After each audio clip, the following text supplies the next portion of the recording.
know I had a boost leak, and I know I turned the fuel up and needed a retune, so I got a Misfire. Yeah, this car is probably going to be a daily. I ain't do nothing too crazy. The best I got was like a 9.1. I didn't use the launch control. I just babied it off because I ain't trying to break nothing, because the vet's not up and running yet. Yeah, so that sucks, but I think I know which cylinder it is, the one that's been taking the shit on me. So I'm gonna go home, swap that one out, and then it should be back to normal. It'll just be a daily car from now on. It's the same cylinder I expected, but not for the same reason. This is really corroded because of water. Probably because this is just open and it dumps right there. So I'll probably put that, it's a cover that goes over this. It's a little bit of corrosion down in there, but nothing major. So I'll put a new one in and hopefully the Misfire will be gone.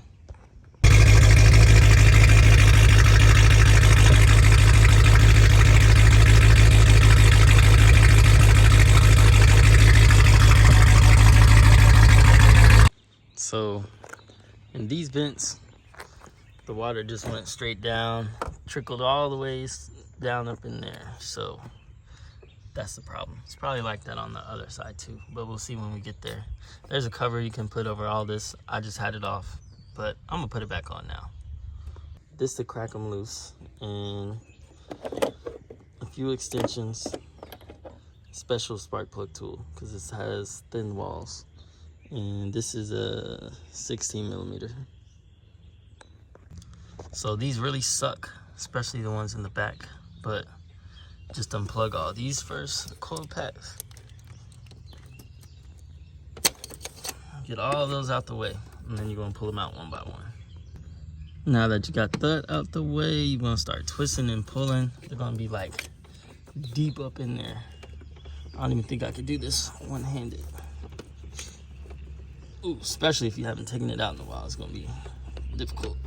So I grip it on the bottom. Sometimes I'll wrap a string around this and pull up on it. That helps a little bit, but kind of wiggle it and pull at the same time. The easiest way to get this out, if you don't have a tool, is get some wire, hook it up under here, pull up, and twist it at the same time. And it'll just pop right out. Yeah, so down in the very bottom of the hole, it's a lot of corrosion. It'll be all right though. We'll try and get it out, but I don't feel like it.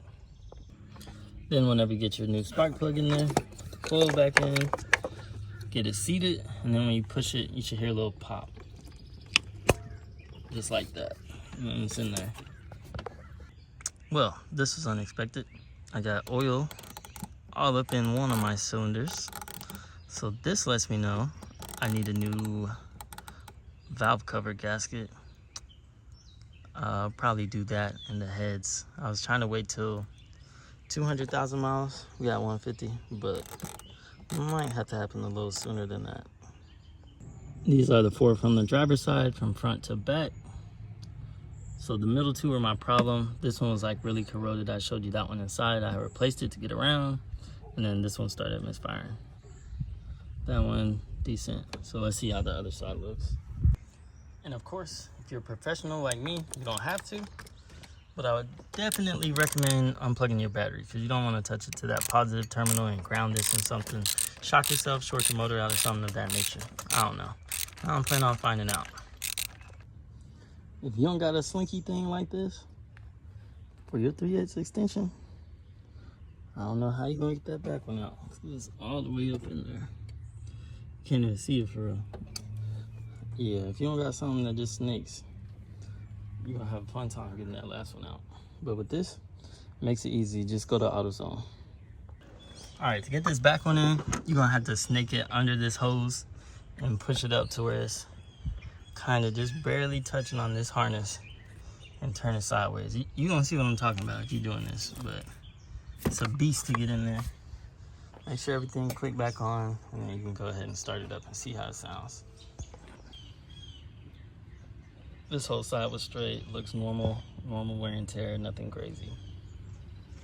So now I'm gonna start it up. And you put them back up in there. Once you're sure they're in there correctly, Go ahead and snap those back on each side. And then you should be able to start it up.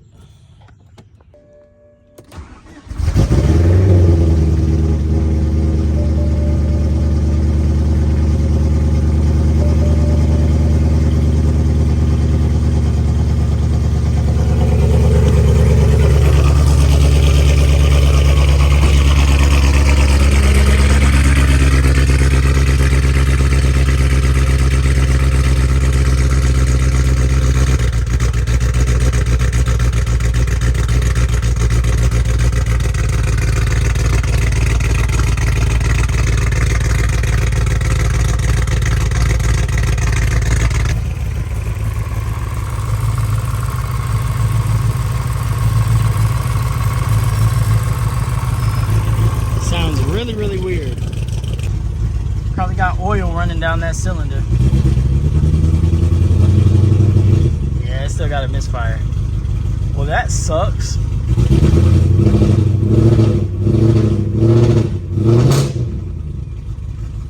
Yep, still missing. So, could be my coils, could be an injector's clog, could be the car's just done for. I don't know. We'll find out eventually. Well, guess I'm gonna try to chase it down still. I'm gonna pull out that third cylinder that had the oil all in the spark plug and see if it's soaked in it again already. All right, I'm pretty sure it's my valve cover because first two look fine. Fourth one is straight, but this third one still has oil on it. That electrode does not want to fire. Too much oil. Smoking a little bit. Smoke is accumulating up in this area on both sides. And coil packs look straight. Testing the ohms in them. See if it could be a faulty coil pack. They're looking good so far, similar numbers. But this oil accumulating up in there on the second and third on the passenger side. Yeah. Fourth one's good. First one's good, but these two. And there's smoke fuming up here. I know this is broken. This bolt got stripped. So I gotta get that out, that bolt. So I do see a little smoke. That's why there's a little oil trail, but that was minor. But I can see on the seals right here. Yeah, that's not supposed to happen. It's supposed to be dry. All right, so set your voltmeter, turn it to ohms. You get the red side and the black side. Right now, they're not touching, so it's reading 0. 0 to infinity. This is infinity. You touch them together, you get a little something, something. 0.3.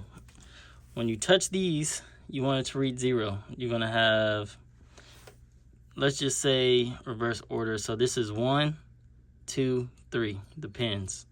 You got 3 pins. From right to left, it's 1, 2, 3.